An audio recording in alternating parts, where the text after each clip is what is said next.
kala ko dañƴa caɗele woni banggue machine ndiyam woni forage mum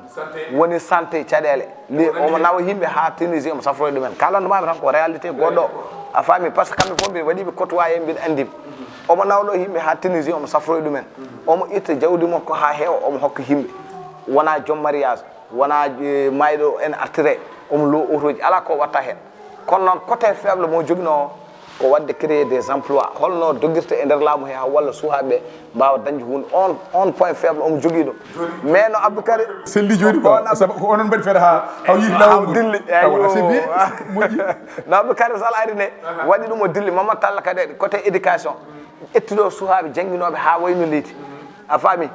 kadi walli suhaɓe kadi hewɓe jeehi université walli suhaɓe jeehi APIX ɗum saabi kankon o jogui do kiram kankon o waɗi créer des emplois côté feera o yehi o ƴeewi toon emploi jo addi ɗum ɗo foof wonano e point fort makko d' accord ɗum woni avantage o négatif o négatif o ko woni hannde a yiyan wonduɓe e galle taw kañumen jiiɗi yumoye baaba babiraɓe mumen jiiɗi yumoye baaba walla neɗɗo e goggo mum walla neɗɗo e baw mum kaɓa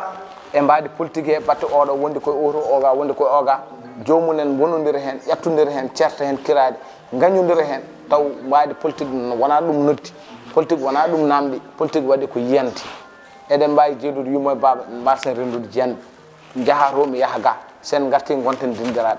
goto fof wonay yanade goɗɗon goto fof wonay hollude goɗɗon ko vision mo jogui mo ɓuuri vision mo joguiɗa o anniye mo jogui mo ɓuuri anniye mo joguiɗa o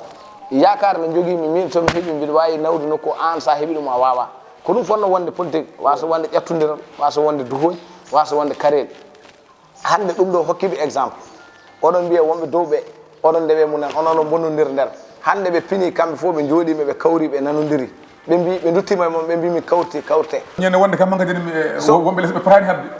so rewi lawol ɓe pota habde yoɓe goto fof yo wat défendre position mum goto fof yo wat défendre yidde mum mais haare nde jarani otoɓe kaɓa holko addata haare nde sa yi hande haaɓe kaɓa ko Macky Sall nana e pouvoir goto fof ene jogui poste de responsabilité so Macky Sall nati wonde pouvoir holto haare wonata ɗon walla holko saabi haaɓe kaɓa ɓe kaɓata donc noon ɓaari makki ko ɓennata kamɓe ko moƴƴo ko heddoto kadi bonata donc mi yiyani koɓe kaɓe ɓe poti ko daraɗe ɓe nangodira ɓe gonda goto fof wat défendre ko yiiɗi ko goto fof rewa e ko yiiɗi ko so gayni ɓe gayni ɓe pottira ɓe ganda ko woni hakkude mabɓe o ɓuuri forde eko wona joni ko mboɗo sikki bandiraɓe paami Alassane Mbengue le 31 juillet 2022 e paɗen koye législatif ɗum ko affaire de député ko ardi fof holko woni importance député importance député ene foori yimɓeɓe ene manqui famde importance mo élection législative woni élection ngaji député ji hol importance mo jogue nder leydi yimɓeɓe cikkata tan ko wonde maire woni important walla ko wadde neɗɗo président de la république woni important ɗeɗo gueɗe foof soɗe ndendi député min mbiyami ɓuuri forde saabu sa woni président de la république a heɓani majorité assemblée nationale hay projet goto a wawa wadde exécuté e nder Sénégal so tawi joguiɓe majorité assemblée ɓe jaadani e ko gadduɗa ko sa addi ko nafa leydi ndi kay mboɗo sikki kamɓe ɗe ɓe jaadaɗen non aɗa andi politique Sénégal yeehi ha yettima nokku yimɓeɓe natti haalɗon ha la politique mbiɗa politique Sénégal mo wi aɗa politique Sénégal ko boni eyyi voilà hande donc onon bonni ɗum onon politicien ji bonni ɗum et c'est vous haɓe jogui hen part de responsabilité politicien ji onon ɗo jiɗi politicien ji bonni non somi wima politicien ji hay min ko nder gonni voilà ha somi wiyani min yo laptoton aɗa andi ko hen gonni wotoɓe tan e kono wotoɓe mais min gona politicien somi wima politicien ji min mbiɗa woni politicien e wadde ko onon bonni ko hen mbiyami voilà politicien ji hande bonni leydi ndi par ce que ɓe jiyata ko moƴƴi ɓe kaala ɓe jiyata tan koko bonni ɓe kaala neɗɗo saɗa wonde moon hay sokon habdiɓe so tawi o waɗi hunde ko gandanɗa ɗum ɗo aɗa yanana ɗum ɗo ne moƴƴi jogo grandeur wiidemo an vraiment ko mbaɗɗa ko mi waɗima hen félicité mi waɗima hen encouragé kono mbiruɗa joni hono kaldiranɗa joni ko Daouda Dia waɗata ko waɗi fayida ɗi ko noon Daouda Dia no waɗirta fayida ni so tawi eyo so tawi joni aɗa yiya ɗum an ka adversaire makko a jaɓani waɗandemo reconnaître ɗum ɗon firti kan kadi ka natti wadde politique wonti goɗɗum kala ko jiiɗa politicien mo gonduɗa hay soko adversaire ma on waɗa ko moƴƴi jogo esprit wiidemo an ko mbaɗɗa ko ɗum ɗo ene feewi mi waɗima hen encouragé mi waɗima hen félicité janggo sa yi on waɗa ko moƴƴani walla to lawol ngol rewnogol omo wofa ɗum ƴeewa artirde mbiyamo min noon ko ni jiɗirmi waɗirni dokkama an proposition ngaji holno wawirta nade nder joni nafoore député somi faami alay saago ma président heɓe assemblée majorité nden wawa wadde projet ji muɗum no hanniri ni président alay saago heɓa hande o heddora ko 2 ans e nder mandat makko e nder 2 ans ɗi omo jogui projet ji ɗi fuɗɗi yaade te projet ji ɗi foof sa ƴeewi ko état de sénégal ƴetti engagement soit avec des partenaires walla fonds propre mo état sénégal waɗata financé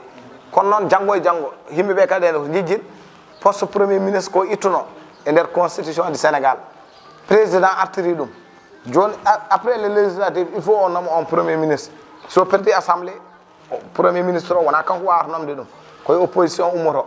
hande so tawi wiye Daouda Dia ko kesseur par ce que président jogui majorité assemblée ene forme bureau mum o suuɓe hen o waɗe kesseur assemblée nationale Abdou Karim Sall sen wiye ministre walla Mamadou Tall c'est parce que président gagnima majorité joguima premier ministre en waɗa choisir gouvernement suuɓoɓe hen ɗum ɗon fof so ala haaɓe perti majorité assemblée o haydara hen ɓe mbawa wonde rewnoɓe Daouda Dia ene poɗodira ene piidira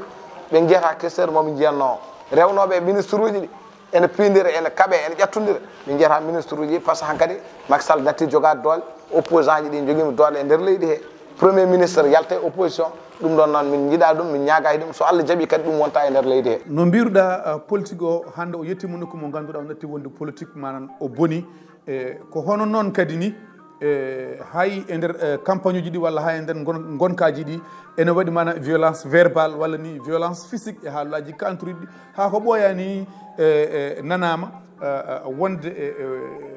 waɗi autorité walla waɗi responsable politique goto biɗo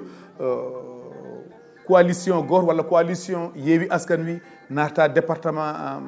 Matam walla narta région mo Matam kamɓe jeeyi région mo Matam eywa beele ɗum sukaɓe ganduɗa kaqilinani to banggue manan politique est ce que ɗum jibinta fitina beele wona kala ɓiɗɗo leydi Sénégal ene jogui droit yaɓude koygal mum e kala ɗo weela quel que soit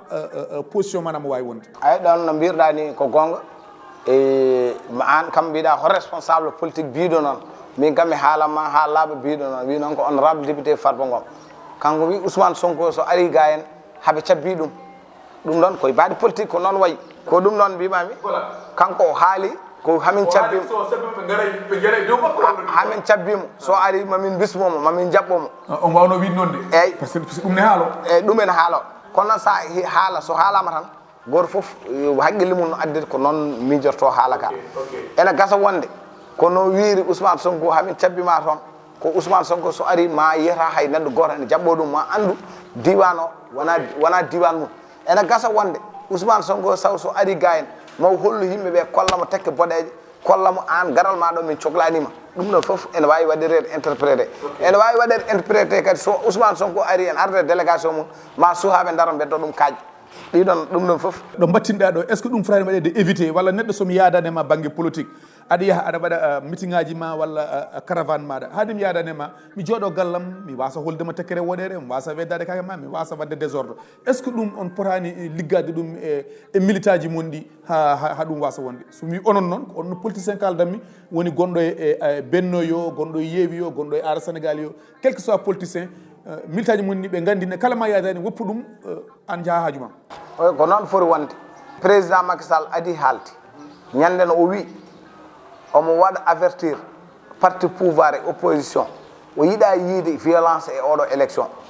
o yiɗa yiide yimɓe ne mbaɗa recruté nervi ji walla ene gemba suhaɓe yo ngar ene kele auto janane walla ene bonna ɗum o haali ɗum kanko o wi o wiya noon donc noon so tawi président haali ɗum kañum woni mawɗo parti o kañum woni président de la république an gonduɗa koye makko poɗɗa ƴettude exemple koye makko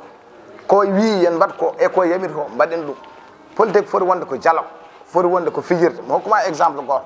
minen koye Benno Bokk Yaakaar min goni koye Macky Sall min liggonto min cuuɗaki mais sa ƴeewi journal de campagne hiccanki Pape Diop mboɗom jogui ɗum e portable am mamo holle minen mbaɗi déplacé min jeehi ha e suite makko hôtel Habib Thimbo o wonno min jeehi ha toon min calminimo min mbimo minen komi bonno min goni koye président Macky Sall mais diwan oɗo sa ari aɗa yiiɗi yiide Fuutankoɓe aɗa yiiɗi yiide min kalna min programme mo joguiɗa min garan min calmima min bismoma min keɗoma o wi kanko noon vraiment o weltima ɗum ɗo ko exemple e kamɓe les responsable wonɓe dow andude vraiment politique o yettima e niveau natti wonde haare